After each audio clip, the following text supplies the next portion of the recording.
What's up, everybody? Welcome to another episode of the Cigars and Everything Else podcast, Yeah, episode 27. 27. Yes, sir. That's right. That's right. That's it. Episode 9 times 3. I ain't even gonna try for no athletes or nothing like that, man. I actually did. I actually looked up some athletes. So What we shout got? out to the legend, KC Jones. You know what I'm saying? Legend, ball player, coach, Eddie George, and quick shout out to baseball since we, you know what I'm saying, since we got it, we did him dirty last episode. David Ortiz, man, number 27. So shout I out ain't to mad him. at that. We get David Ortiz that, man. Of course, Eddie George and then Casey Jones, man. So it's all three of their episodes today, man. With that being said, my name is Jared. Denzel is with me here, the other voice, the co-host of the show. And Yes, sir. we're going to get into some cigar talk and a little bit of everything else. Let's Now, get it. I won't hold you. I'll jump into the stars of the show. And I'm actually quite excited to see who the stars will be today because I've been hearing Denzel got something in the stash for us today. Man, So I'm because I excited. was I'm excited. because he prepared me for this, I went and did something that I was like, okay, let me go to the shop and pick out something that I've never really messed with. You know what I'm saying? So in the process of that, I tried one myself that I was kind of interested in because I always hear good things about this brand, and I just hadn't got around to it yet myself. Okay. And the other brand I hadn't heard about. I'll roll that out next week, and then you'll find out who that is. So you gotta stay tuned for that.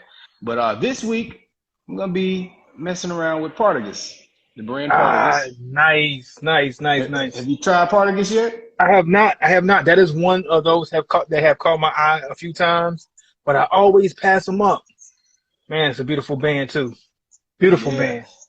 So I got the Partagas Cortado since 1865.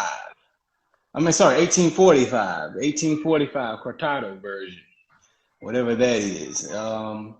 Let me give you what I did find out. It was actually tough to find anything online, and I scanned. Really? Most Okay. everything I saw was like long paragraphs, and I was unwilling to Here search we just go. to find out a little bit that I wanted to know.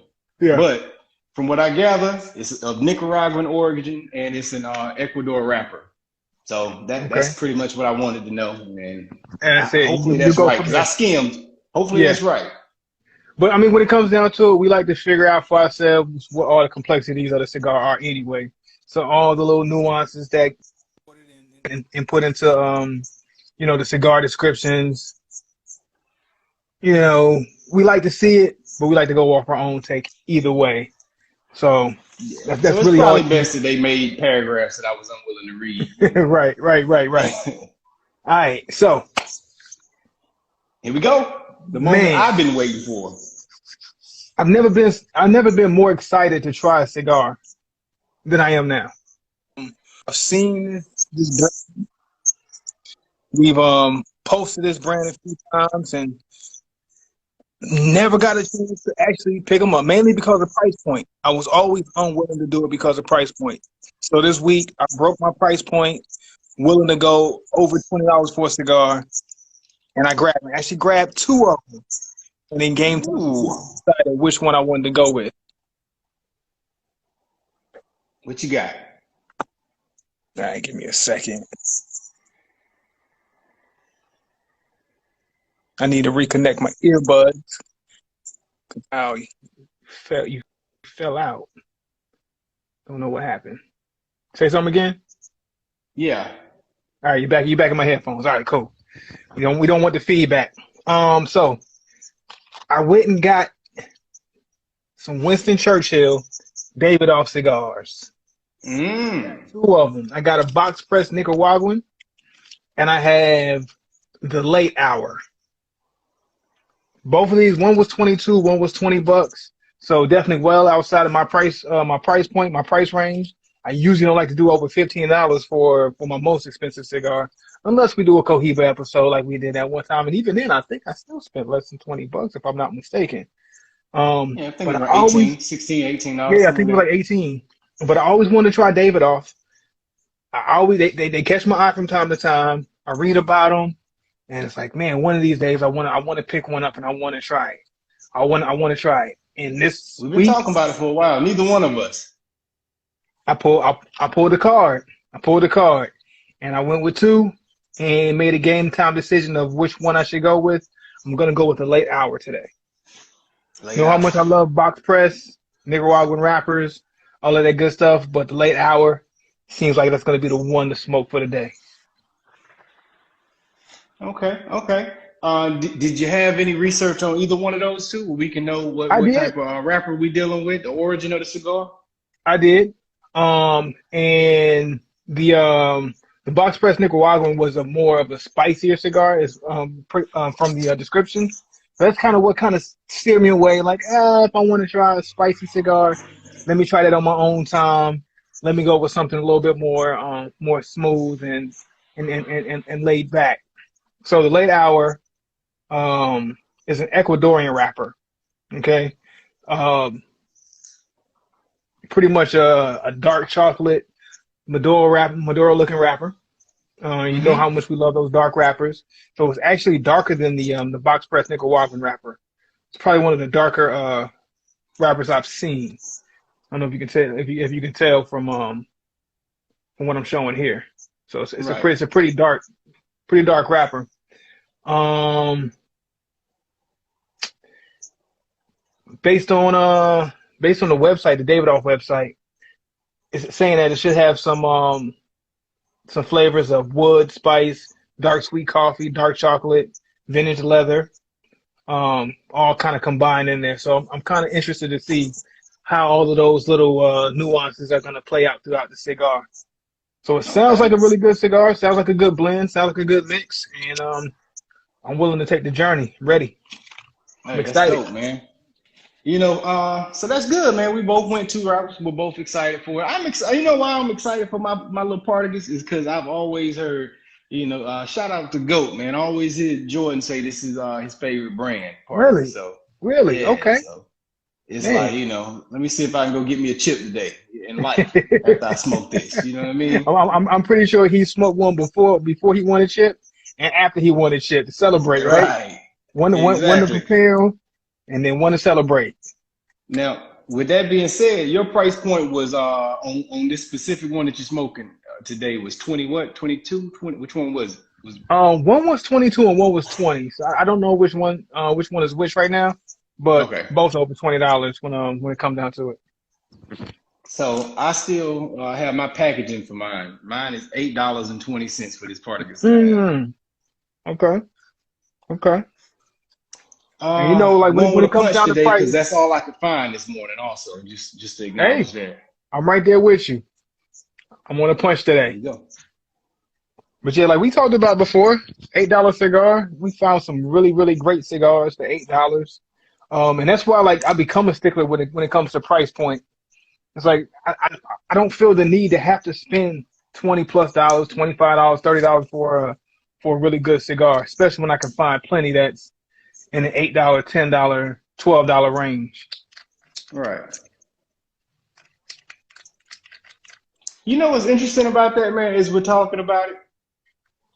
I'm so willing to spend, you know, $10 to $20 on. This is basically the equivalent of going to the bar and buying, buying yourself, two drinks or so like that. You know what I'm saying? Yeah, Depending on yeah. what city you in. If you in Vegas, that's buying one beer. But depending on where you at, you know what I'm saying? It's the equivalent of doing that. But we so freely go and say, hey man, I'm about to go grab this. I'm about to go spend this on a stick easily. And I Yeah. don't flinch at it. I would actually go to the bar and if you had a $20 drink, I'd be like, what?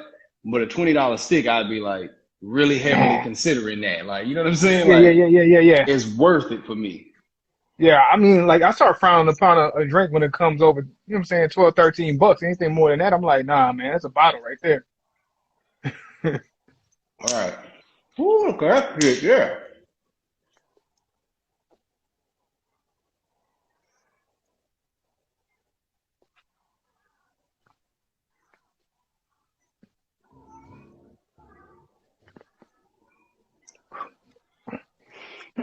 And for those who are checking out the podcast only on audio and don't see the visuals, I'm using a nice cedar spill, dark fire cedar spill.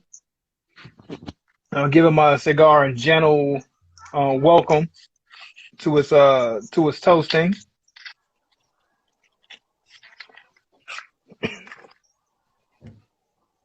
You know, we want to make sure we give it all the advantage possible. You know, you got a luxury brand cigar, you want to give it the luxury treatment, right? Mm-hmm. You know, you did pull out the spills. I noticed you doing it and didn't think nothing of it because I pulled my little cedar stick out and I lit that up with my match and went on by my Yes, business. What'd you use to light the spill, by the way? I used the match. My man, we on the Match same to page. spill to cigar. You know what I'm saying? Keeping all natural all the way through, man.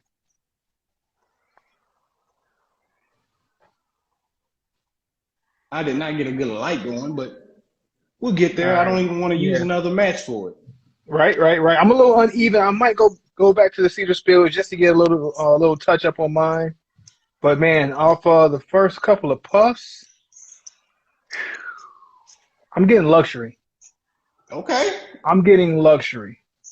I'm getting I hate to say this already too soon. I'm getting S class vibes, man. S550 Mm, vibes. mm, I'm not gonna say Rolls Royce just yet. You know, hitting that speed bump nice and smooth. right. But I'm gonna give it S550 vibes right now.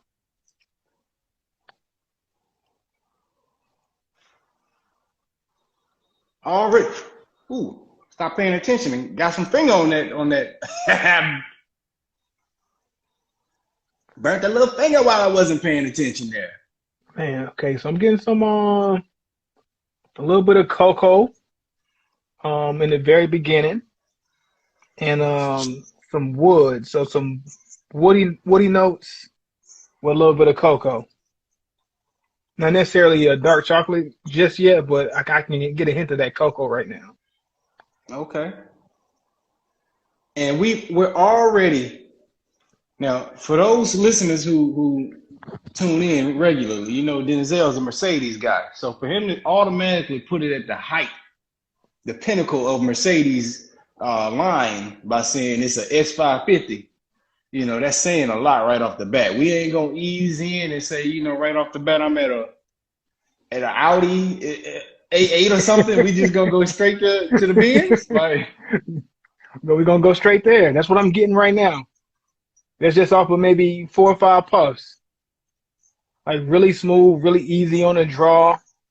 And we talked about how a lot of cigars sometimes they'll just punch you in the mouth with some flavors, or they kind of just ease you into it, just kind of like really guarding all the flavors and just welcoming all to you, kind of like real smooth, kind of like that takeoff.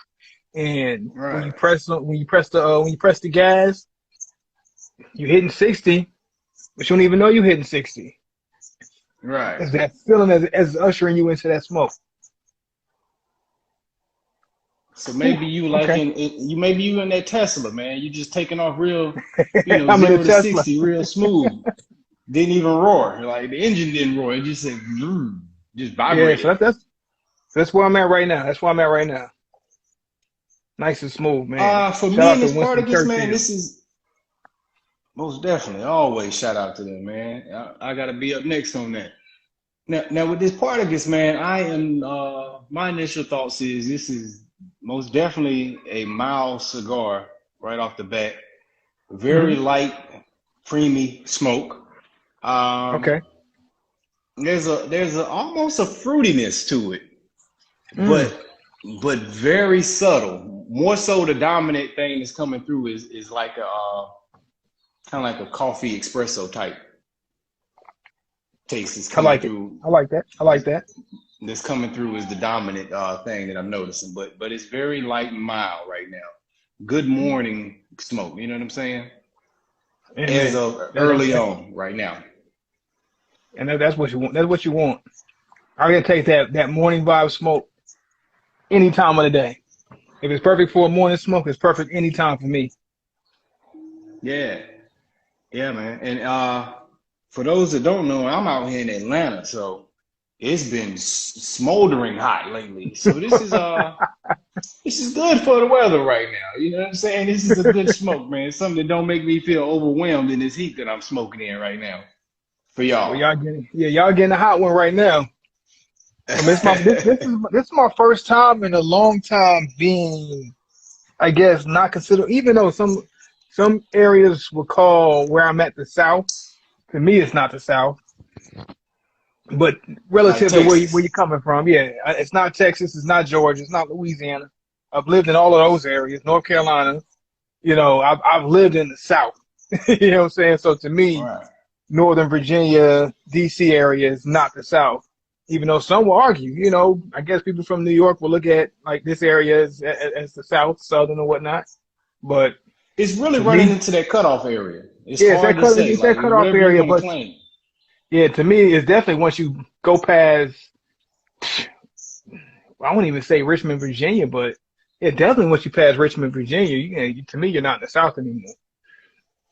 And we're getting that good treatment of weather right now. I'm 70 degrees in the summertime right now. I'm Right. wondering where the heat at. I'm vibing. You know, it's interesting what you talk about that whole cutoff thing, man, is because like you get people like the Virginia celebrities, right? Like, you Hmm. know, Pharrell and the Clips and them guys, you know, a lot of Yeah. them, maybe because of the era they came up in, but they played that northern thing a little more. You know what I'm saying? And Hmm. probably because they had to do that. But then you get like an Iverson who's seems more like a southern dude, you know what I'm saying? Yeah. Like as far as just how he talks and stuff, but Michael Vick. Yeah, Michael Vick to me, he seems more Michael like a Vick Southern like a guy. country boy, you know what I'm saying? Like Yeah. so it's really in that it depends. Like I done met people from Virginia that accents go either way, either or. You know what I'm saying? So Yeah. it's kind of like, it's a weird area, man. Hmm. But like you say, I guess Northern Virginia versus Southern Virginia kind of makes a Yeah. difference because it Yeah. literally is that cutoff area Yeah. where like Two things were hours. Yeah. shaky Two back hours from in Philly. early Yeah. 2 hours America from in that Philly. area 3 hours too. from New But York. Yeah. So like it's really like really in that teeter spot. It can really go. North Carolina is really is like that in my opinion in a lot of areas depending on where you're at. come on, as far as the people or the Yeah. actual, Yeah. From my experience, you know, I didn't really well. I guess I was military, so I always told you about my experience when it came to meeting you and all our college friends. I really didn't know too many Southern people, and to me, when I met y'all were like the most Southern people I ever met. I'm like, man, countries to get, y'all huh? country, man, where this come from? You ain't from the part of North Carolina I know, you know.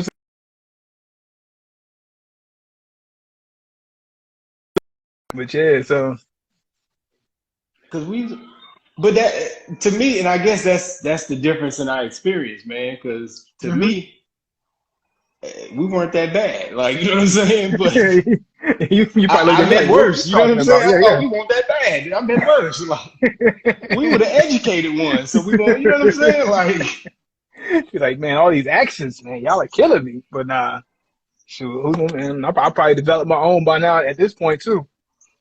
nah, you not that bad, man. You still talk the exact same way. All right, all right.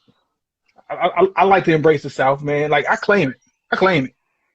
I definitely don't shy away from it. You know what I mean? I've spent, like I said, a good amount of my time between Texas, Louisiana, North Carolina, Georgia, all down the southern states, man. So I embrace it. I ain't got nothing but love to it. Man, the South put in a lot of work to get to that point, though. You know what I'm Hmm. saying? It won't always that where you could just go around saying you know, once upon a time you had to, you know, they ain't look at you the same way. You know Yeah, what I'm yeah, saying? Like, you but have to either claim up top, Midwest even, or West Coast. If all of not, those we got more mhm, respect. You know what I'm saying? But yeah, yeah, for sure. eventually, you know, the culture. Eventually we got our turn. You know what I'm saying? Where Yeah, people start to respect the culture, till respect the shoot. food, respect the lingo and everything Well, else, the after music. 2005, until that really happened. Yeah, yeah. It took the music taking off and then everything else followed, you know. Yeah, Like I remember even in the before 2010s, you know, probably even up to 2010, like people kind of looking at me, dang, you say the word y'all? Like, you know what I'm saying? I'm like, y'all ain't universal? Like, And yeah, now yeah. it's universal. It's Like you'll universal. hear It's somebody from universal. another country use the word y'all at this point in time. Like, but Yeah, just 10 years ago, people was like, boy, y'all really talk like you really talk like that. Y'all say words like y'all, like and y'all. stuff. I can't even not say y'all right now as I'm trying to do an impression of somebody else because Yeah, it's so ingrained in me. But like yeah. ain't and y'all and stuff like that, that's what it It's is. certain Southern vernacular has become, universal language now. Yeah. As to I'll where, never forget, saying like 20, in 2010, 2011, a dude from LA told me, man, you talk high text. I'll never forget he told me that, man. And I was just like, you talk how I text. you talk high text. He was in shock, like, listening to me Yeah. talk. And I'm like, not even the countryest guy somebody to come across. Like, you know what I mean? But like, he was just amazed because I'm cutting my words short and stuff like Hmm. that. So where he would add a ing, it's just in Yeah, and that's naturally. normal. You know what I mean? Yeah. Yeah. And now more so than before, it's natural vernacular now. I haven't been judged in years, man. Hmm. In Hmm. years. Because now it's become a badge of honor in a sense. Yeah. You I mean, see people from other you'll even see regions it. trying to You'll emulate even what we see do.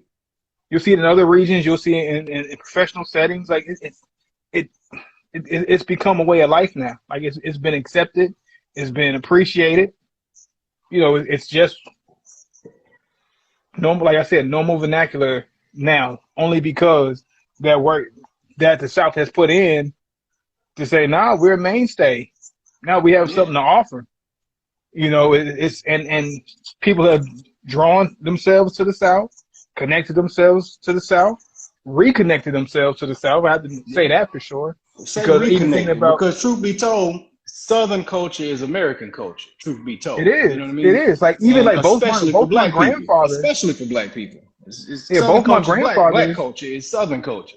Like, who had moved to Michigan, yeah, they're both from Alabama, both of them. Like from my yeah. mom's side and my father's side, they both migrated up to Michigan, but you trace them back to their parents and their parents' parents. All their families from Alabama on both All the sides. Midwest people come from Mississippi, Alabama. Like Hmm. everybody ran from Mississippi, Alabama, and shot up north. And when Oh I say yeah, north, I mean Midwest north. yeah. That Michigan, Chicago. Michigan, I mean the Michigan, Illinois area. Hmm. Chicago mainly. But Yeah. I don't say Chicago mainly. Show Detroit some love, man. Come on. no. I mean when I said Michigan, I gave y'all the whole state. But if I said Illinois, I didn't show Illinois love. I said mainly Chicago. Like they didn't Yeah. go to this. Maybe they did. Maybe they went to the suburbs of Chicago. I don't know, but I don't ever hear nobody claiming that. Like, Hmm. Hmm. But like I said, like definitely reconnecting. Like I always recognized that I had roots in southern regions, you know. So I always embraced it, and I embrace it more now. And it's like raising my kids in the South. You know, they have connections to it. I got my connections to it. So it's like, how can I not? Why would I not? yeah, right. Yeah, man. Most definitely, man. Most definitely. Hey, man. I'm enjoying my Partagas, man. You Yeah, know, yeah, I am enjoying it, man. But this is mild. This is mild. So if you this might not be for all y'all. If y'all want to get punched in the back of your palate, this ain't gonna be beating your palate up. You know what I'm saying? But hmm it's gonna be it's easy gonna on get you. It's you. gonna be a nice, relaxed, almost meditative experience. Something you can just kind Okay, of get you ready for game time. get you right for game time, man. I can go out and put up 63 right now, man, against Boston. You headed to the garden, man. About to drop 50 on the boys. Yeah, in my black sneakers. You know what I'm saying? Like I can do it. Like all my white and red and black sneakers, man. Gold chain on. But yeah, man. Same note with your Partagas, man. I'm really enjoying this Davidoff The Late Hour. Um, I thought I was gonna start getting some spice at one point, but it kind of flashed and left. Like after I got past the first couple puffs, flavors really started coming rushing in. I started getting some pepper, and I was like, "Oh man, here it comes, here it comes." But then it just kind of dialed out, and it got back to that real smooth. Just like it really feels like I'm smoking. I don't know if it's just me and my psyche, just knowing what Davidoff stands for and what I've always looked at it when I go to the humidors and I see it kind of set off to the side in their own little display area and Right. just looking nice and like, hey, grab me, but I don't know if you're ready for it. If that's just in my psyche. But man, I'm really enjoying this, man. I'm You really smoking enjoying it. Maybach music. That's why. Smoking that Maybach right now, Check this burn out right here. This is for any of y'all that tune in, man. Y'all check it out, man. This cigar got a pretty good burn going here. See how nice and even that is? Good stick. You know me, man. I'm gonna blame that on you though, D. To be honest with you. I ain't doing too bad. Hey, My nah, you burn ain't ain't doing too too bad. Hey, you've seen some of my bad burns. This ain't bad. I nowhere have close to my bad burns. nowhere near what you capable of. And speaking of this episode right here, it very well may end up being with all the people who normally tune in through Spotify and those other places.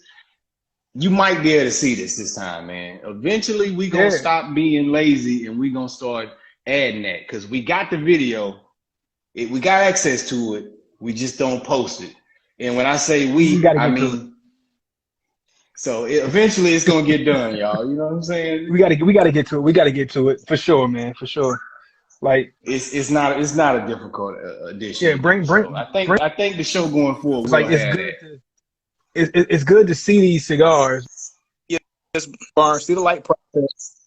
And just go, taking in that full totality of the cigar experience. You know what I mean? Yeah. And as we're speaking on it, you can see what third exactly where we are within the cigar. You know what I'm saying? Versus us having Mm-hmm. to try to communicate with you. You know, so that's coming. You can also see our expression throughout the time we smoking to know if we lying to you or not about what we think Yeah, about the cigar. You know, because going I back to wish y'all would watch some of them videos from some of them other experiences that we had. You know, from the Gurkha episode, it was all on your face, man. You didn't even have to had tell the me Gurkha nothing. I already posted. knew what you were thinking about it. Yeah. Yeah, man. So speaking of expressions and displeasures with certain things, right? Mm-hmm. Yeah. Recently had an experience with fast food restaurants again. Don't know why I keep eating fast food. I keep trying to tell myself I'm gonna slow down, but these restaurants just keep coming up with new things for me to try, and I have to try it. I'm a sucker for it. You know, I see it, given the opportunity, I'm sucked right in just with the rest of them. You know, Likewise. that's Ditto. you know what I'm saying. They pull us in. You know, you send me something about Bojangles new chicken sandwich, and haven't tried that one yet. But as soon as I get to an area where there's a Bojangles, I'm definitely gonna grab one. But these restaurants keep throwing out these new things to try. How do you feel about restaurants, mainly fast food restaurants, some sit down restaurants too, going into other sectors of consumer sectors, Mm-hmm. like Arby's going into the hamburger world? You know, they're mainly known for the roast beef sandwiches, wraps and gyros, and curly fries, right? They recently Right. added the crinkle fries to their thing. I don't know anybody who does crinkle fries, but they added new fries to it. Mm-hmm. They added a hamburger. We've seen Mm-hmm. Taco Bell add wings to their menu. Have no Right. idea what wings got to do with tacos. Everybody and their mama after Popeyes came out with their chicken sandwich said we got to have the chicken sandwich like Popeyes and KFC. It's got to be in the bag with the, you know what I'm saying, and the sauce to go Right. with it and all of that stuff. Everybody's been doing it. You can't even say KFC, Popeyes, and Chick-fil-A, because KFC Mm-hmm. No, really should have KFC had got a serious one. sandwich sooner. Like They should have. I mean, your Kentucky they had them Fried littles, them Chicken. chicken littles. Yeah, they did have the little chicken. They had the little chicken sandwiches, little small ones. But but Yeah. everybody's in that game. McDonald's got one. Burger King got one. You tried one recently. Okay. Bojangles got one. Popeyes got one. Of course, Chick-fil-A was the master of it. Everybody's doing it. I wouldn't be shocked if Taco Bell come out with a chicken sandwich at some point. You Right. know what I'm saying? They already did wings. Like, to me, what gives? Why do these restaurants feel like they have to jump into each other one's sector and space? If I had to guess, I would say shock value. We're in a time where Shock shock value. value is important. You know what I'm saying? You can become the president of the United States if you have enough shock value. You know what I'm Shock saying? So value. Yeah, yeah, you got a good point. yeah. So I'd have to guess that some brands it's a natural progression. You know what I mean? Hmm. Like I'm not mad at Arby's naturally progressing to a hamburger, and it makes sense in a somewhat of a way, even though it is a different type of meat. Hmm. Still, Arby's is the meat. You know what I'm saying? So Yeah. it is what it is with that. I'm not too mad at that.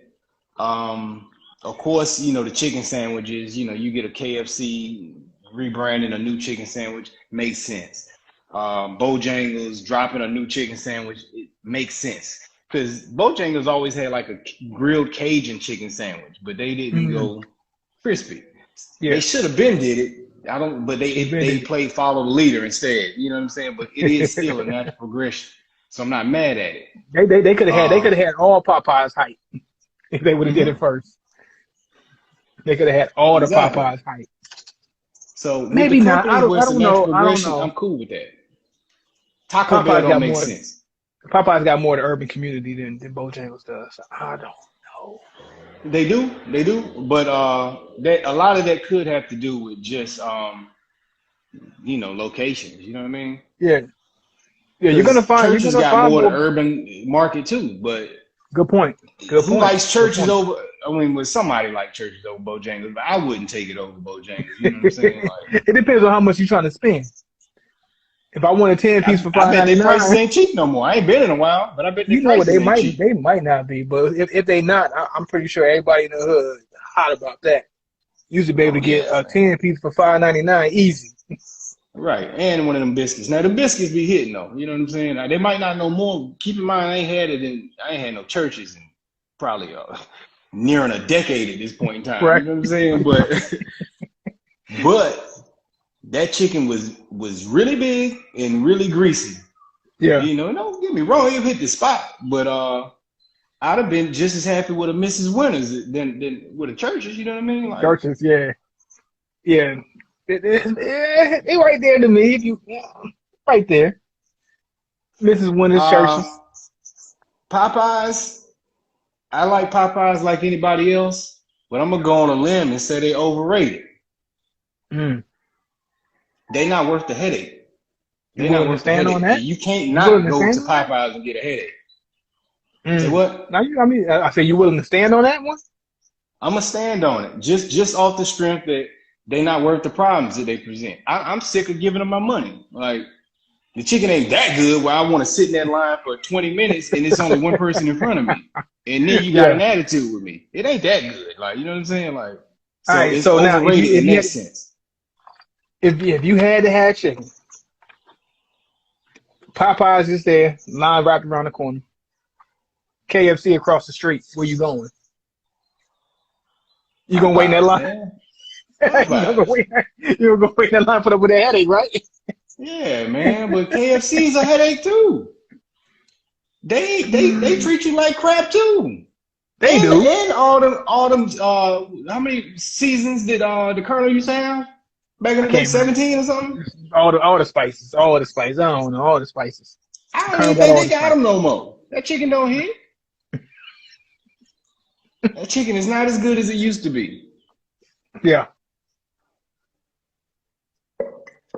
Now you right. Now you What right. about you?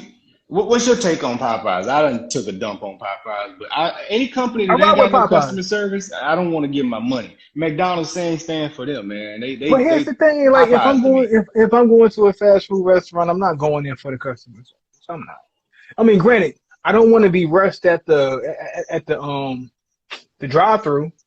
I can't stand that. That's one of my biggest pet peeves. Like I'm trying to sit here and get my order together. I got a family of 4 or 5 or whatever, and I'm trying to figure out where everybody want to eat. and I'm getting rushed at the window. All right, man, come on now, Right. come on now. But I'm not really going there for the customer service. I'm not going there for a clean establishment. You can have a C rating for all I care. Just give me the fast food so we can roll out and do what we got to do. If I get sick, I get sick. If I don't, I don't. That's the price I pay and the chance I take. So I'm gonna ride with Popeyes over KFC though. See, I can't agree with you when it comes to that though, man. I respect my money more than to just give it to somebody who don't respect the fact that I'm giving them money. Yeah, but I can You know what I'm understand. saying? Like, You know what I'm saying? Like even I though I will have, sabotage your business one person at a time eventually. Like, you know what I'm saying? Like, I know you think life goes on, but eventually when enough people get on board with what I'm saying, like, all right, I'm not spending money with you no more, your location ain't gonna be there. And like employees don't have enough foresight to realize that you need me. Like, you know what I'm yeah. saying? But I mean, and that's true. And like I'm not completely you know what I'm saying, trying to shut down your idea, your thought, mainly because of this, the fact that the prices of the food has gone up. Like the prices of the food is almost comparable to a sit down restaurant. yeah, It's yeah. almost the same.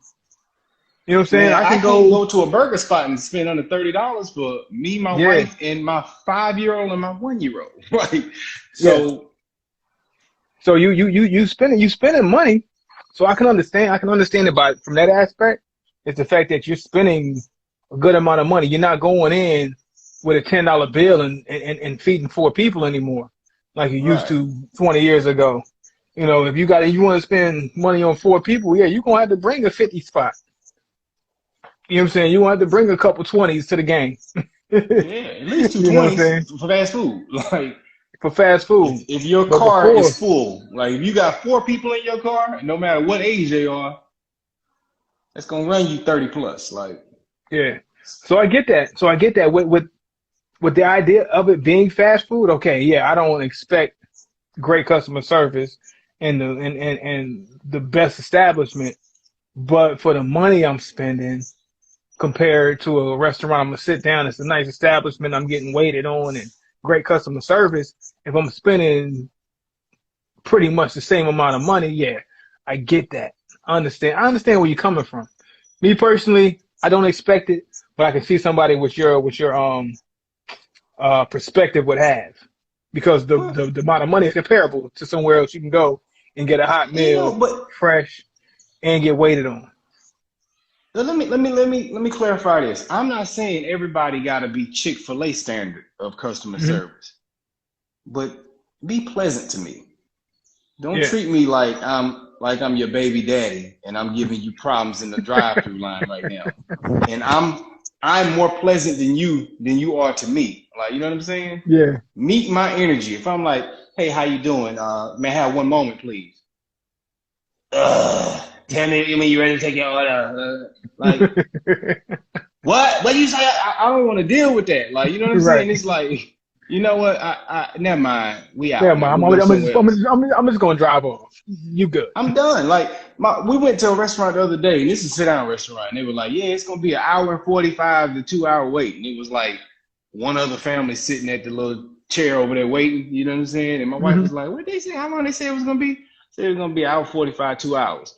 She was like, "Hold on, let's go talk to him and find out what's going on with that." I'm like, "Nah, let's not." Because the moment you tell me that, you telling me you don't want my money, even if you lying to me. Cool, you Hmm. get your way. I'm not gonna beg you to give you my money. Like, you know what I'm saying? Like, Yeah. so even if you was lying about it, it's really a 10-minute wait, and you go tell the next family 10 minutes. Cool, you're not getting my money. Like, you already made it clear you don't want it. And Yeah. and when somebody talks to me with that tone, you made it clear you don't want my money or you don't respect it. Like, I'm not about to beg you to give me, because I know what's gonna happen when I get to that drive-through window. You're gonna hand me the wrong order. It's gonna be sloppy. My sandwich is gonna be a mess and just sloppily put together, and I'm Yeah. not gonna finish the food because it's just gonna be disgusting. Cold fries, too much salt on it. It's just wrong drink. You're gonna charge me too much because you charged me for an extra something I didn't pay for. Like, you know what I'm saying? Like, Yeah. I don't. Nah, I'm cool. When I once you get those vibes, like, all right, I'm out. All right, I'm gonna head The out. writing's on the wall of what to expect. I have enough experience in ratchetness to know this ain't gonna work out for me. Yeah, but you know what's crazy though? Like me, even if I get all of that, I'd rather just take it and keep riding on. Maybe because I don't feel like whether I patronize the spot or not is gonna change anything. So I'll just take it and just, all right, whatever. Chalk it up as a Hate your loss meal a lot of afterwards. times. And hate my meal afterwards. Maybe I might not go back and say, okay, I'd rather go down a little bit down the street now. But I ain't gonna.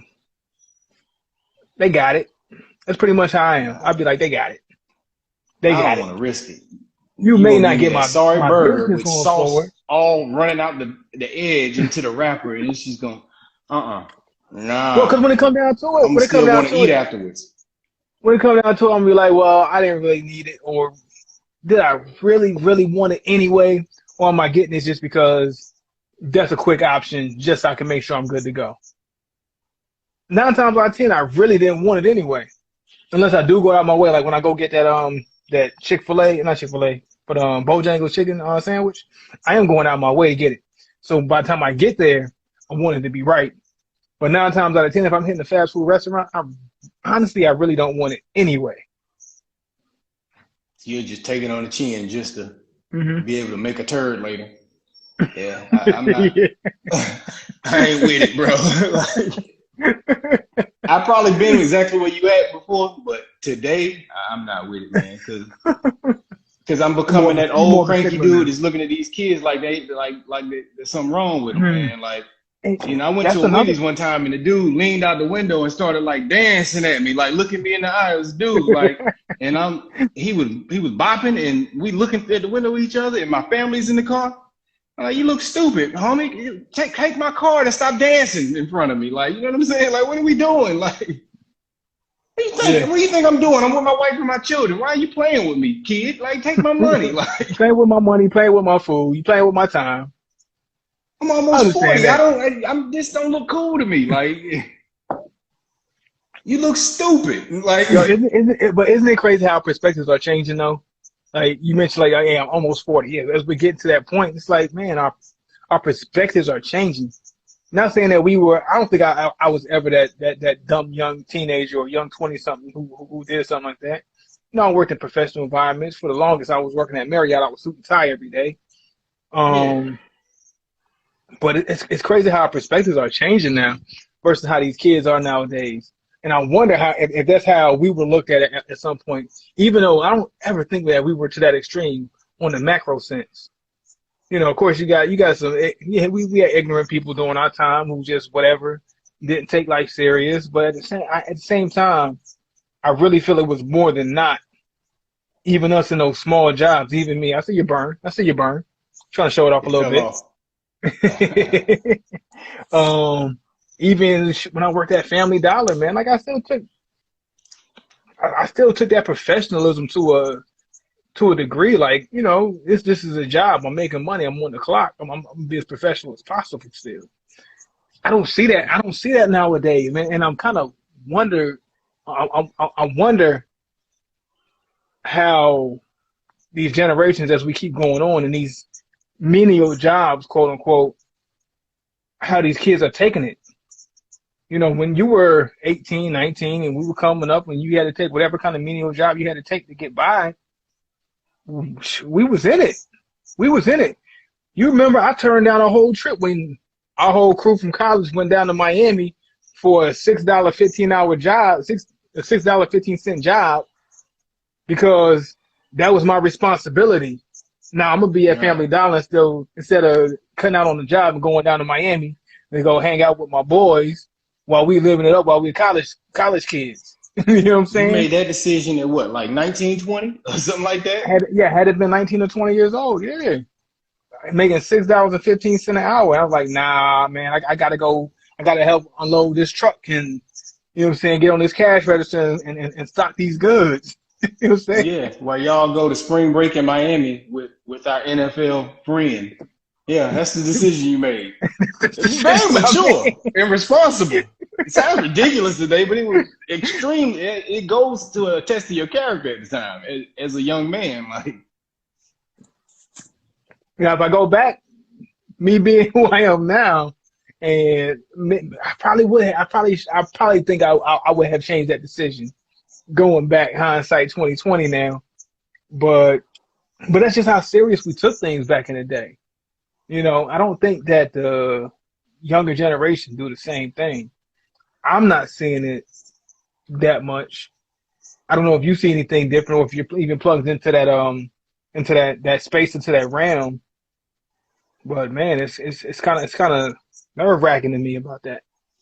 well, my wife always references the culture shift in how people view jobs since the pandemic occurred, and how a lot of Yeah, people now realize that jobs don't have your best interest, and it's better to be an entrepreneur and build stuff on your own.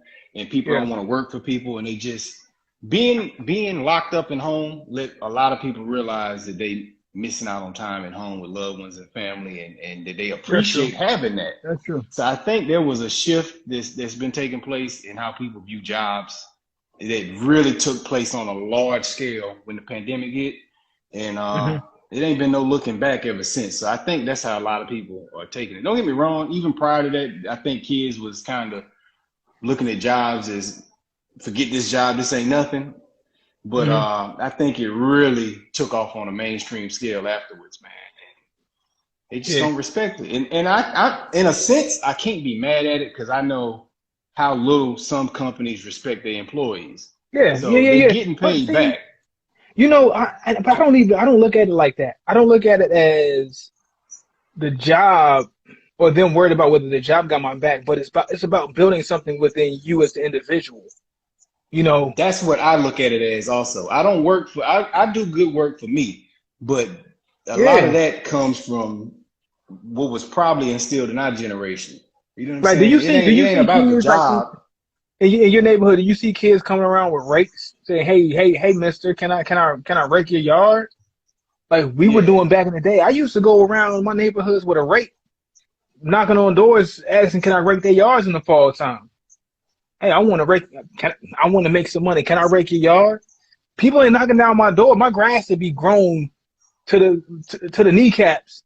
Ain't not one person knocking on my door asking me, hey, sir, can I cut your grass? Maybe it's just because like when springtime hit, I'm busy. I'm not gonna worry about getting to the grass. But and I can't remember the last time I got a knock on my door. Especially as the weather broke and things are starting to bloom again, and it's grass cutting season. Or I got a knock on my door with some kid, 15 years old, 16 years old, 12 years old, asking, "Hey, sir, can I cut your grass for $20?" That's Where, probably where, where's parenting, that? man. That's Where's probably that? parenting. But back in the Parents day, don't we let was their all kids talk to about that. strangers no more, man. Everybody True, worried their true, kid gonna true. get raped. So they don't really allow that stuff no more, man. Like, No, that is true. and That it's a is fair true. concern, you know what I'm saying? But you know, Yeah. No, and then it ain't we it ain't would the have actually. community that it used to be. You know what I'm saying? We don't It's have not. the It's not. lack of It's fear not. for our community that we have today. You know what I'm saying? It's Like not. we're a lot more scared as a whole of community. And you're absolutely right about that, man. My son, he asked me to go. Where's these apartment complex, like not even a mile away from where I live. And he had asked me, "Hey, can I go to my friend's apartment complexes?" And I'm sitting there like, um, I gotta think about it. I gave him that. When we were coming up, You'd we have man, we bite was that we was or rolling. walked it. We was roaming. You know what I'm saying? Like the my parents had no idea 90% of the time where we were at. They just knew that we made it home by a certain time. They hey, look, you want to eat? You come home at this time, or you ain't getting no food. Then it's gonna be put up, and guess what? You ain't eating. We made it home, went back out, made it home back by curfew, or whatever. But now I don't even want my kids to go a half a mile up the street And that was pre cell phone time. pre cell phone time, where you couldn't get in touch with anybody. You know what I'm Unless I was saying? at somebody's Minutes house, notice. you know what I'm saying? And you were at your house, Yeah, and your kids and could your go, like, you know what I'm saying, and your miles parents on their had to bike. know. Your parents had to know that person's address to look in the white pages to find a number. or have their number or whatever in their little Rolodex. You know what I'm saying? I'll call the operator. You could have called the Or call the operator back operator. then too. Yeah, Yeah, true. True. What are white pages? right.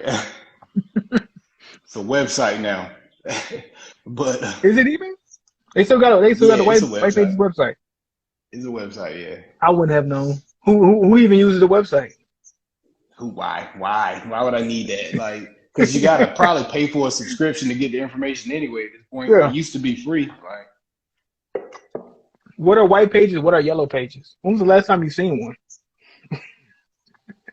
in a TV show that was making fun of it. Like, Man, which just takes me but to so something. go What's ahead. up?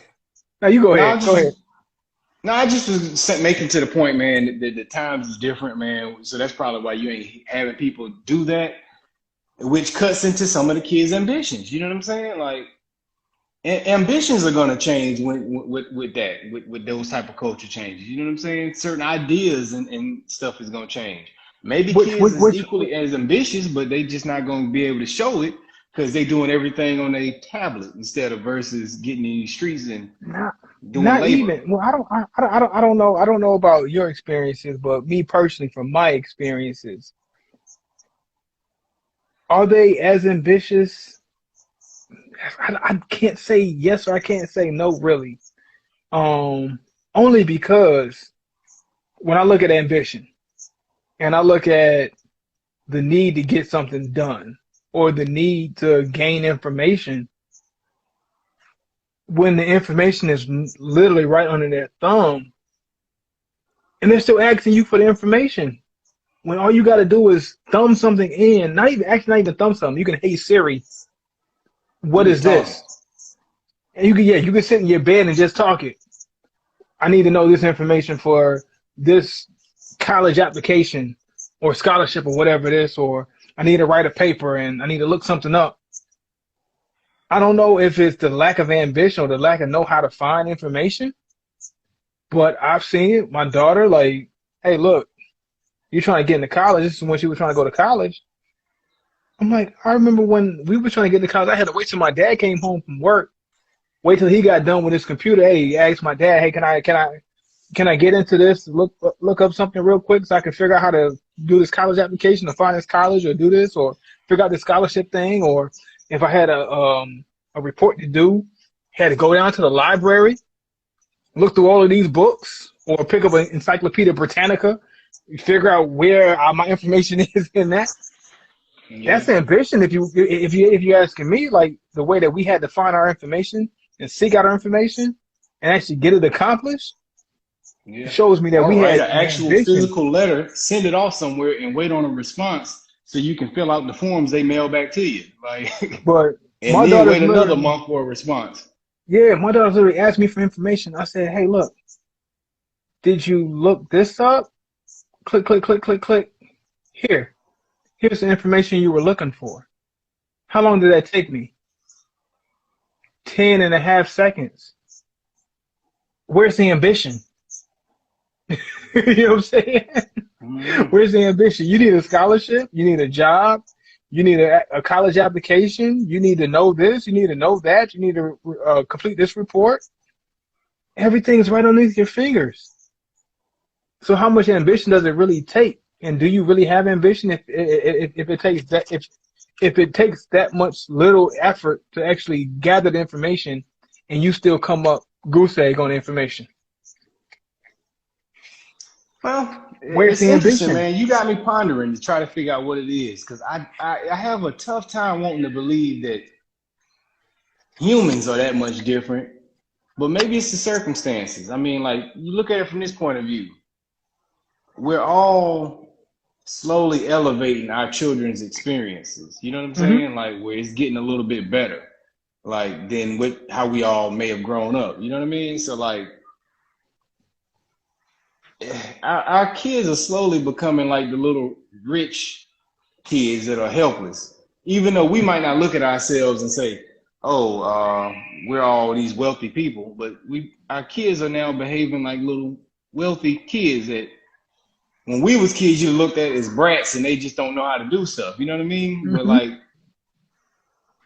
their experience is so much different and easy. Like, you know what I mean? Like that they can't help but almost be that in a sense. Like, so me growing up, I started my father took me out and had me in a tobacco field at 11 doing work with him because he would work his full-time job, and on the weekends he would go pick prime tobacco for some Okay. side money, and he would force me to go. When I was 13, I had my first official job where I was getting paid to detail cars at 13. So Mm-hmm. I nonstop from 13 on working because I wanted to have some money because I wanted to be able to buy nicer clothes than what my parents was giving me. You know what I'm saying? So Yeah. I would work from that point forward. But now we're at a stage where we're probably in better places in life than maybe our parents were, and we can just afford to get our kids the stuff they want versus them Mm-hmm. having to go out to go get it. So it takes something away from them in a sense. You know what I'm saying? Like they Yeah. just Yeah. that's my only guess I can come up with. You know what I'm saying? It's not that they're incapable, but their thought process is different because their upbringing is different. You know what I mean? Like, Mm-hmm. No, I get but that. maybe I'm wrong I with get. that. That's I, me. I mean, That's no, me no, no. trying to play devil's advocate for this generation. You know? You're right. You're right there. But still, I don't understand the disconnect of if you need to know information, why are you having a hard time trying to find this information when information is so easy to go get? Where's your ambition? The information is easy. You want to invest, the information is easy. You want to get an LLC, the information is easy. You want to apply for a job, you can sit in your bed and apply for 10 jobs if you wanted to. But when we were coming up, if we wanted to apply for a job, we had to walk or ride a bike or get some bummer Drive to 10 ride to this locations. place, to this place, this place, go in and fill out a paper application. Man, when they came out with applications on a computer, oh, you got a kiosk, the application kiosk over here? Oh, that was a thumbs up to me. Bet I'm a tick, tick, tick, tick, tick, all the information in. I'm going to type it up real quick. Yeah. Not Now you even got that. That's too apps much that you for can them. have on your phone and you can quick apply. You Yeah, know what I'm saying? Like my but it's still resume's a in, they got problem. all my history in there. They can just input You it. don't have. I was gonna say like you don't even have to re-enter your information for each job you apply for. Yeah. You know what I mean? So, so yeah, we give them a lot of luxuries that we might not have had coming up. But then even with those luxuries, like the ambition shouldn't have changed. Like if you have ambition, you have ambition. You remember my first job in college? I created that job. You know Yeah. what I'm saying? Not to pat myself on the back and be like, go me or whatever, but Yeah, my you did first though. job when we were in college, I created the job. There was no job that had me which for the listeners who don't know, I taught at a bunch of different elementary schools. It was a joint venture with the YMCA and United Way. And I went around the whole city of Greensboro, North Carolina, trying to figure out how I can teach martial arts and what avenue I could. And it clicked for me to go to a YMCA and put together some kind of program to pitch to somebody who I had never met, and they bought into it, took it up to another person, they took it up and they took it to the United Way, and the United Way thumbed up and said, "Yo, this is a great program. Yeah, we'll back you." And then they plugged me with 5 to 6 different elementary schools throughout a couple of years that plugged me in to go into these classes, or not classes, but these schools as an outreach instructor to teach martial arts. I created a job. You know what I'm saying? Like that's what ambition is to me. Even if I would have went to say Family Dollar, when I went to Family Dollar and worked at Family Dollar and applied for the job. Granted, we had a friend who's a manager and he plugged me into that one. But say if I would have went there and looking for that job, that shows a little bit of ambition. But the fact that I created a job prior to that one, that just like to me that speaks to that says what ambition is. You know, I went out and created a job, and I had to actually physically go from spot to spot and talk to the person, And was I 19 years old at the time? Yeah. I'm 19. You know what I mean? And I got a 20-year-old who can't figure out their left shoe and right shoe. So what is your take on it? And I gave my take. What is your take on I what don't what know. I have no take. I just don't know what it is. It boggles my mind to to know that you have so much information in front of you, but it's like a mental block that, oh, I didn't think to say this to Siri. You I know, got you. I that's got you. it. So check this All you out. have to do is Check just this say it to out. Siri. And look, and real quick, saying it to Siri is really some futuristic stuff too, if you think about it, man. Like as a kid, we could have never imagined that. You mean I can just talk and something's gonna answer me with the questions? Anything I ask? That's Anything. amazing if you think about it. But off subject though, but back to what I was gonna say. What you said is key though. You said with so much information out there, a lot of information is overwhelming. Maybe that. Hey, okay, okay. I get that to you. I do get that to you. You're right. I can liken it to say music. Music. I remember when I finally jumped back into the digital world with music. I didn't know where to begin, mainly because there were so many options available. And with so many options, I didn't know what to do. I was lost. So yeah, with so much information overload, yeah, that could be a thing. That could be a thing. Right. But here's where the ambition kicks in. The ambition kicks in to say, okay, there's information overload. Let me try to separate this information, organize this information, and figure out what my specific goal is. Okay, does it take a little bit of a thought process and some time, a day or two, to sit back and reflect on it? Yeah, but guess what?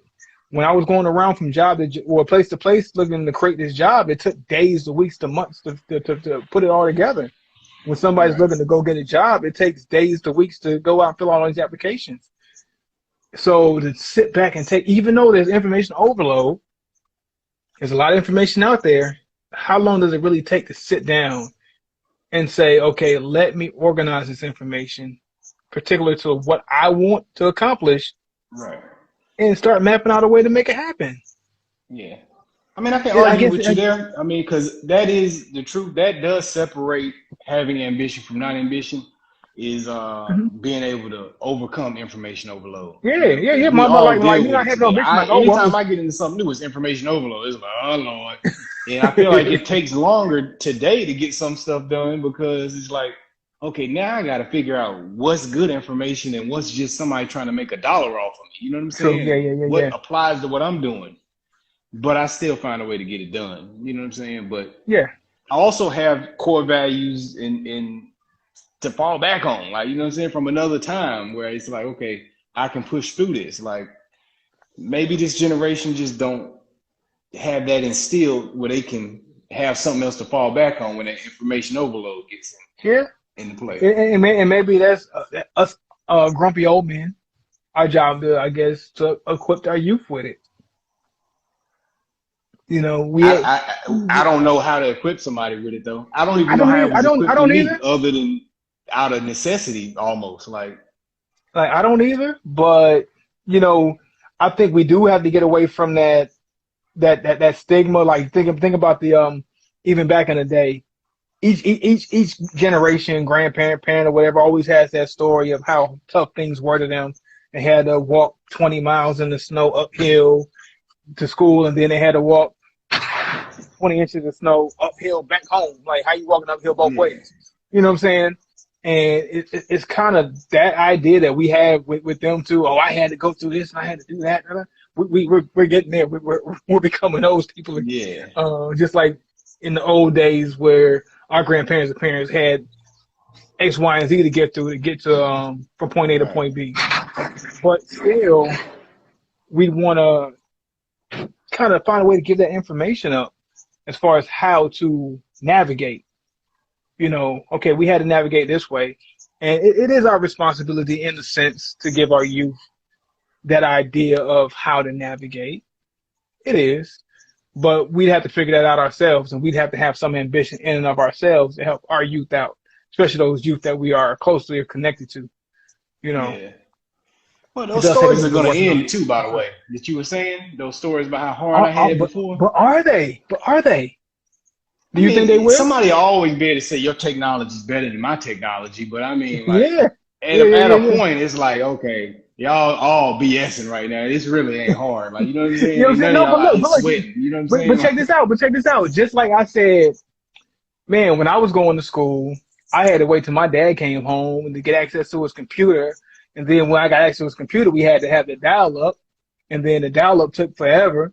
But then you got to think before me, he didn't have no dial up. He had no internet. So yeah. now, But okay, now you got but you internet in your teeter hand. between two generations though. You got to experience a little bit of what he had along with a little bit of technology. Hmm. You still had to go to the library. That was still part of your Yeah. story. You still had to go to where you wanted to actually go physically and get some stuff But yeah, done hands on. but it's not gonna stop, man. Like it's not gonna stop because like my kids are gonna be able to say to their kids and their grandkids, well, you can just think of something and it just pops in your head. I don't know, whatever kind of chips they might have. I don't know how the world's gonna end up Yeah, yeah, yeah. 50 I years from had to use my now. thumb. I had to talk to I had Siri to, and you could thank it. I had to say, hey Siri. You ain't even gotta say, hey Siri no more. Yeah. But that's why I say Who it's knows? reaching a point where everybody's just gonna be full of it at this point if they try to say the Yeah, next generation I got used to better. have to get in a Tesla and autopilot drive myself over here. Now you can transport yourself. Come on, man. Right. I had to touch the autopilot button. You don't even have to touch it no more. Like I don't want to hear it. You know what I'm saying? Going forward, like my children's generation forward, they don't get to play that card no more. You know what I'm saying? Yeah, Because that's the what you say now. technology is Hey, elevated look, enough. Well, the physical that's aspect what you is say really now. gone from things. My grandfather, your grandfather could have said the same thing about their kids, Yeah, and and and then and they would be now look right at to. you. And my parents will be right to say it about me, but my kids won't be right to say it about their kids, man. It's just I'm watching where the technology going. And you don't get to play that hand. Now, I'm the last. We're the last generation to get to play that hand. It's getting simple now. Like you know what I'm saying? Like simple to the point where even the generation, my great grandchildren even be like, "But come on, Dad, you really ain't have it that bad. That ain't that bad." Like they'll be looking at them like, Yeah. "Come on, really, really?" Like it is what it is. How much easier can it get? That's the crazy It thing. it will get a lot easier, but it won't How be. much? But even then, that won't deny that it was still easy. You know what I'm saying? Like, Yeah. but I mean, I'm with you as far as the teaching the kids the ambition thing, and it's gonna be a tough battle to figure out how to get them there. But Hmm. I look at myself, and a lot of my ambition came from just admiring my father and my grandfather's work ethic from the outside. I don't Yeah. know what was physically put within me much as Yeah. just watching them and saying, But you know what? I'm scared. I'm I want scared. to be a hard worker too. Like, you know what I'm You saying? you That you was you it. you you mentioned that, and all that's another thing that scares me is because I'm the same way with you. Like I wish I witnessed my mother, my father, my grandparents, and their work ethic, and I model my work ethic after their work ethic. Hmm. Now, so now if I model my work ethic after their work ethic, that means I develop their work ethic. Yeah. I'm nervous about my kids' work ethic, But I don't but know it's I within your created an control. example. Yeah, but the thing is, I created an example of work ethic based off of Yeah. the work ethic that was an example to me. Right. I've had a work ethic, you know, from my oldest child to my youngest child that they've seen, especially my oldest, Yeah. seen me work 3 jobs at Right. a fairly older age. You've seen me work 3 jobs. You've seen me transition from this sector of the world to the military. And Right. then now my younger kids are seeing me work in the military and the kind of work ethic I have to be moderately successful in the military. Right. So I know I'm showing them work ethic, but I'm nervous if they're gonna pick that up. You know what I'm saying? Well, I do. I know exactly what you mean. And I think our parents probably was nervous too. You know what I mean? Hmm. Because to them, they like probably just see. saw us playing games and chilling. You know what I'm saying? Yeah. But Yeah. when it was time for us to work, we got busy. Like my Mm-hmm. dad used to joke, right, and call me the king when he would come home. He was like, "Look at you laying up in on that bed like the king." Oh, you can't. But with that Yeah. being said, I got busy when it was time to work, and Mm-hmm. everybody respect. No, can't nobody question how I got down when I did my jobs. You know what I'm saying? Mm-hmm. And my father has even at a point in my adulthood told me he was proud of the man I became and whatnot. So Yeah. eventually I got there, even if the parent couldn't see it. You know what I mean? So Mm-hmm. it hopefully the same can be said for this generation of Yeah. children that And, and, eventually and, they'll and you know what? say You know what's they crazy? You those know what's kids crazy? got there. I was worried, but they got there because their work ethic will be applied differently than our work ethic has been Yeah. applied because it'll be a Yeah. different way that they're working. And you know what's crazy? You know what's crazy? I'm gonna say this. I never even talked about this with you before. You know, on side notes, is I never felt like my parents, and even though they showed up to my graduation, especially my father, and then my older brothers, you know, being the youngest of three boys, and even now, like I still even feel like just recently I was with them at my niece's graduation, um when they talked about certain things that I hadn't even gotten respect on a certain level when it came to work ethic of being a hard worker until 30 years old when I joined the military. I don't feel Right, like I got validated or stamped approved until I joined the military. And you know what I went through prior to the military, right, you know, and that was crazy like that. So maybe it could be a block from us. Um, that they could have something in them, possibly, that right. I'm not recognizing, and that's going to take I guess a piece of me to step back and try to recognize what's in my children because I know what was done to me from my perspective. I'm not can't speak from their perspective. I'm speaking Right, purely on my perspective, but I don't really feel like my work ethic was validated until I went through the military right. at 30 years old after all I did Yeah, in my 20s. You know what I'm saying? I get it, man. But to that point, I mean, it could be the same thing. We're all looking for a certain thing, Hmm. and just because it's different doesn't mean it's not equal. So you know True. what I'm saying? True. There will come a True. True. time where maybe what they're doing differently will be of equal effort. It's just not going to be applied the same way we apply things. You know what I mean? Yeah. But time will tell. Who knows? Time will tell. Time will tell. That's the only thing that I can say, or with some solidification say, is just that time will tell. I just have to sit back. One, make sure I'm cognizant of my viewpoint, and that I'm not looking at this with a certain lens of how like I felt like I was being looked at under different lenses, and say, okay, based on the construct of today, our modern era, Mm-hmm. what does work ethic look like today? Today, Because yeah. it's going to look different than what work ethic looked like in 1920. It's going to look Right, different from what work ethic looked like in 1950.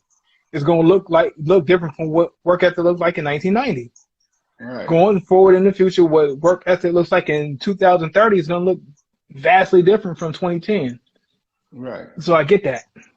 Yeah, it I most get that. definitely will, and it doesn't mean that they're not applying themselves and giving their best. Look, an example for those who don't know, I do voice work on the side. Hmm. I did. I had a job I had to do the other day. I did it on Thursday. I was exhausted afterwards. Who would ever think that's exhausting? Like I had to Exhausting. go Yeah. to bed early. I was physically and mentally tired afterwards. You know what I'm Right. saying?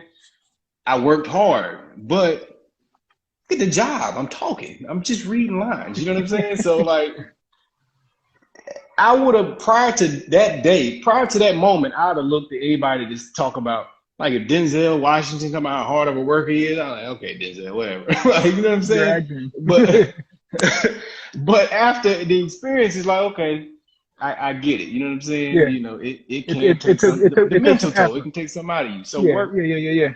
looks different. You know what I'm saying on different Work scales, but the effort work is looks still the different. effort. It's because it doesn't look like what it looked like for us. Doesn't mean it's not work.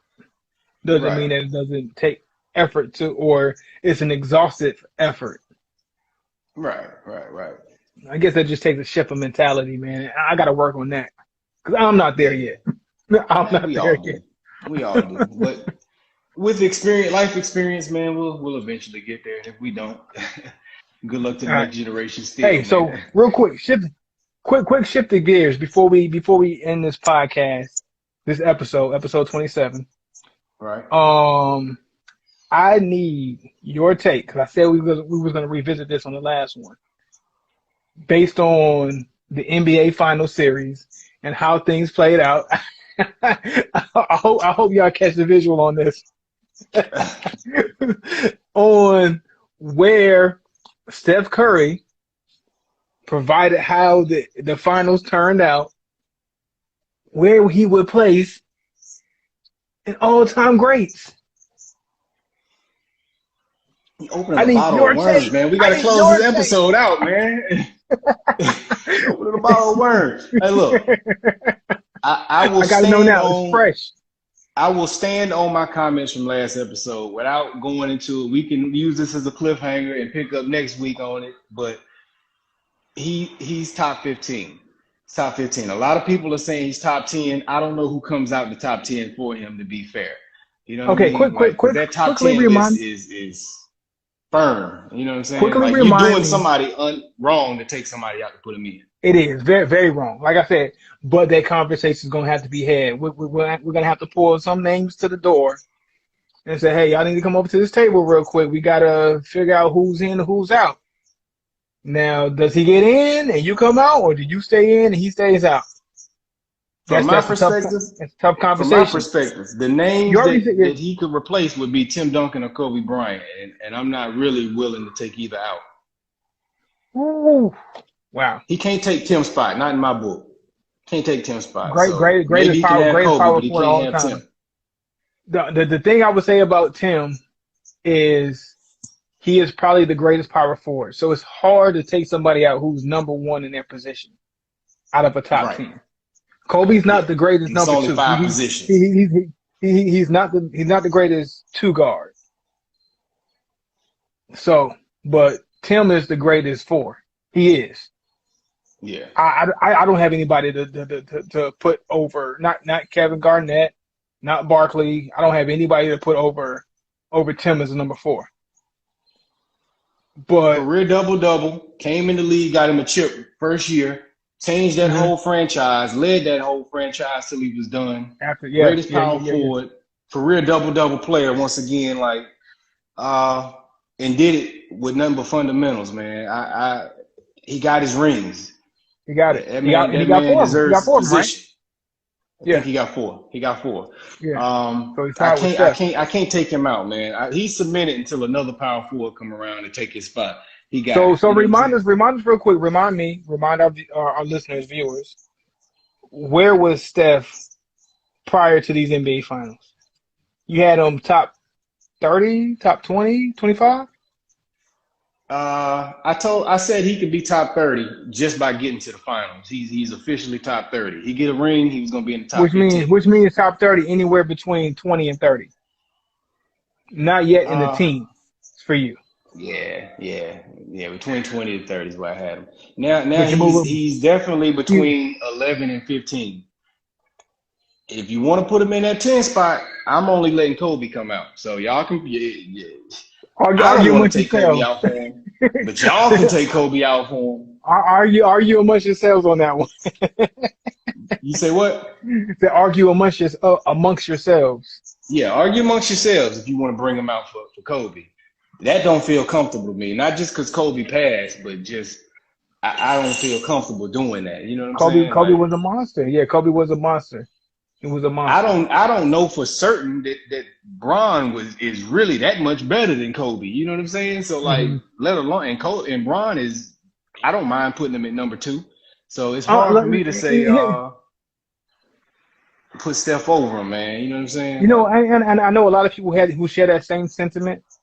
The only reason I would not saying the only reason, but one of the reasons I would put Kobe or put LeBron above Kobe is mainly because of impact yeah, on the game. impact and Kobe, consistency. Impact and consistency. Kobe did not have the same, like you said, consistency, nor did he have the same impact on the Immediately. game culture that LeBron had. You can't take that away from the man. You can't Yeah. take that away from the man. Now, minus all of that, and if you're just going off straight optics and what the game looks like and performance, okay, now you got an argument. Kobe, Yeah. LeBron, yeah, but Right. LeBron just gets that notch because of cultural impact on the game, And and Bron then came in and like you said, immediately your changed consistency. changed Yeah, his team, his franchise. He came in season one and took a losing team and yeah. made them a playoff Which team. which was not the Kobe same for took like Kobe. 6 years to get in the starting lineup. You know what I'm saying? Like Yeah, well, I'm not 6 years. exaggerating, Come on. but it took like four years to get in the starting Yeah, lineup. You know about what I'm four. saying? Yeah. It was until like what 1999. He came in '96 till 1999 to really jump in. So he had like a good 3 year cushion buffer before he was actually placed in that spotlight. Because before then it was MJ, it was Jordan, and Right, then Iverson was making a splash before Kobe really got or became the guy, became the man. right. And it also took for Shaq to join the Lakers for him to actually be able to be that guy too.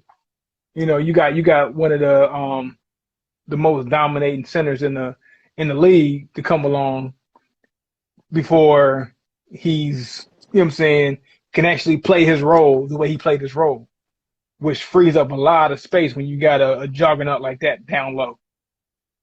You know what I'm saying? So it took Shaq for Kobe to be Kobe initially. But But look, yeah. man, let's not keep I didn't want to get too Hmm. on these cigars, man. Let's rate them and get out of here, Okay. man. So Okay. for Okay. me on this Partagas, straight dub, man. You know what I'm saying? Hey man, I need to get I'd take a box of these. You know what I'm saying? This would work well To for take me. a box.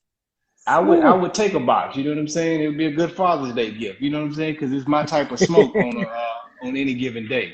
So for me, I I got rate to this grab one. Partagas Cortado 1845. I'll give it a good 4.6, man. You know what I'm saying? This ain't gonna be Wow. a smoke for everybody, but for my Wow. style and what I'm into, this is a definite go. I will return to it. And for our consistent listeners, they know a 4.6 is it's up It's there. 1 out of 5. Of course, we rate it out of five. There's been very few cigars who's made it one anywhere in the fours. Very Right. few, and even less that's made it past 4.5 into that top tier. Now we talk Right. about top tier. When I talk about top tier, I'm talking about anywhere between a 4.5 to 5.0. Right. That's reserved for our Cohibas. Right. That's reserved for our leaguers. I don't know if you want to change your score just yet. Nah, It's I reserved don't for want our to change it because leaguers. I enjoyed my experience with it. Towards the end, I did Okay, get some spice, but it was such a mild cigar that the spice was still mellow, smooth. The creamy smoke nice, covered it nice, up. It blended nice. well. It had that like I say, that little coffee vibe going. Nice morning cigar. A little bit of sweetness to it, but very subtle. You know what I'm saying? Yeah. I don't even want to call And it when it sweet, but comes, it was just well done, nice yeah, soft creamy smoke, okay. man, and it was good, man. A good cigar. And you know when it comes down to cigars, it's all about that vibe, man. It's all Right. about that vibe. How does your cigar hit that vibe point? And I think we need to add that to a lot of our mainstays. And when we talk about cigars that are great, how does it complement your vibe? Because that's why we do it. You know what I'm saying? Right. That's why we smoke cigars. That's very Right. important. So I'm Right. And I'm that's blown why I away. I'm enjoyed blown it. away. You didn't see me put it down too often. Like, you know what I'm saying? No, no. It's a consistent puffer, right? Right. So yeah. So that wows me. Like you actually floored me with that one. So now I got to definitely grab a part of this at some point. And for those who are on our Instagram, you would definitely see the particular cigar, the cigar itself, the band, so you'll know how to recognize it whenever you see it in the humidors. So it's definitely a grab. I'm gonna look for it. I'm gonna pay attention to the cigar that you smoked. I'm gonna grab one similar to it, if not the same one, and I want to see for myself, man. Right. I want to see for myself. All right. So for my Davidoff, um, the late hour, almost in the same boat. You see where I'm at with the cigar, right? I'm hitting that final third, and it's rare for us to get to a final third in our show. You know, our shows are usually an hour, hour and a half, and I'm hitting that final third, and this is a definite great smoke. It was great from the beginning. Introduced some spice early on, like I said, but quickly got I guess not necessarily swallowed up, but complemented by a variety of other flavors that kind of just mix well with the smoke, which allowed that spice to kind of dial back a little bit. We want to get a little bit of spice. I think all cigar smokers enjoy just a little bit of spice, just enough to let you know, hey, I'm smoking a cigar. Right. But then it's how it handles it. You know, those leather tones, we welcome it, but of course it's how it's handled. And then all the other complexities that come along with it is what makes the cigar to me.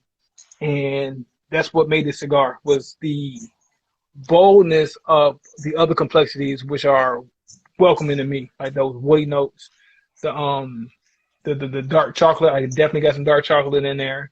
The cocoa early on, and then the way it ushered me into my smoke is everything I look for in a smoke. Like when I smoke a cigar and I get ushered into it, you Mm-hmm. bring me into your journey. That's everything to me. That's what my fathers do for me. That's what the Liga does for me. That's what the Cohiba does for me. And Davidoff, definitely no slouch when it comes to that. Welcome me with open arms to the smoke. Like I said, S550 off the rip. But am I going to give it a 4.5 or up? I am. Okay. Okay. I'm going to give it a 4.5 on the nose.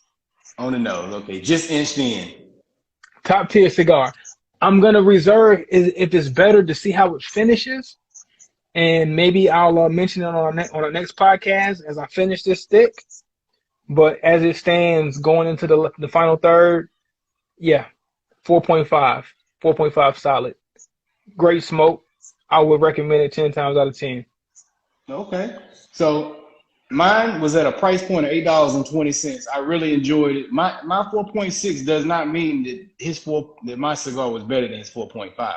Once again, Mm-hmm.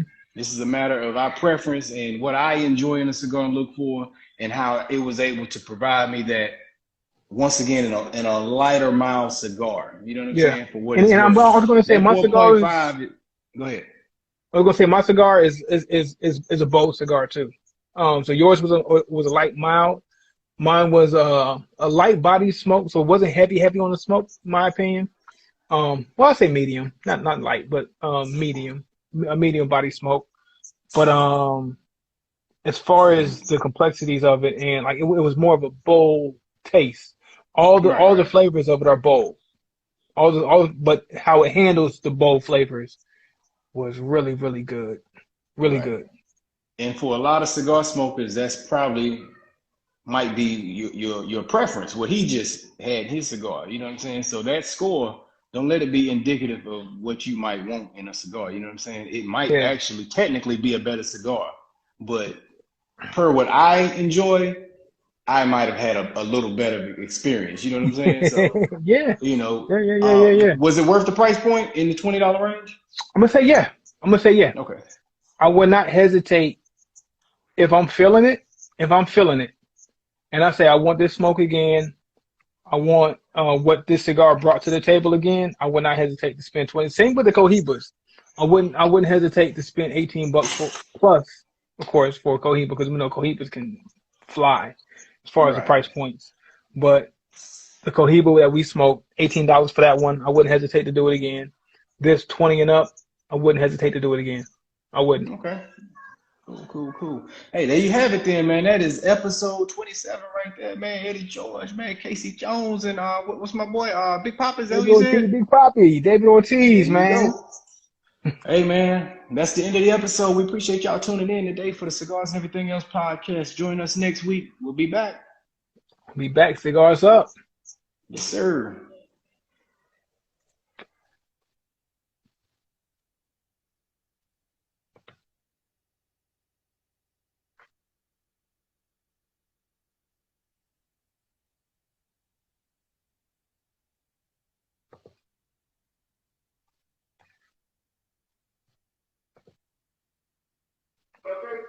Yo, yo. Yo, yeah, brother, drop that in the box for me, okay? All right, I'm doing it. Doing it now.